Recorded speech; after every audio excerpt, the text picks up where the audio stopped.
Before we even begin, make sure that the low poly model has been properly UV unwrapped.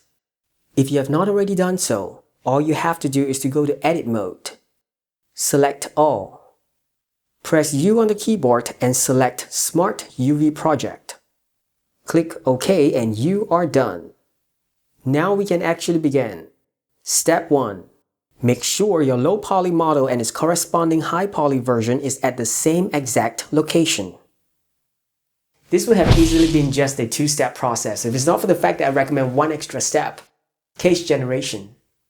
Step 2. Duplicate the low poly model by going to Object, Duplicate Objects. Right-click to keep the duplicated object in the same exact place as the rest. Name the new object as Cage. With the Cage object selected, go to Edit Mode. Go to Face Mode. Select All. Now press Alt-S and drag until the cage fully encompasses the high poly model. Try to get it as close as possible. Don't make it too big. Make it just big enough to cover the high poly model and no more. Step 3. Select the low poly model and in the shader editor, create a new blank image with the resolution that you require.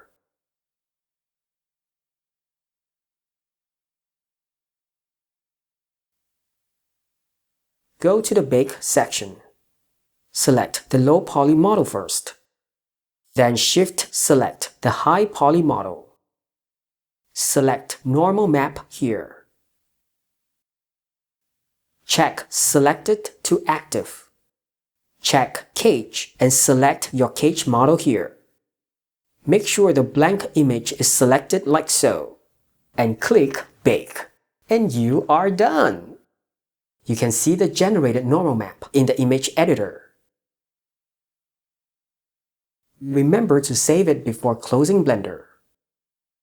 Jagged edges is a common occurrence when generating normal maps in Blender. The common consensus seems to be to render at a resolution 2 to 4 times as large as the actual resolution required, and then scale it back down to the required size. This method definitely works, though the price you pay is longer render times.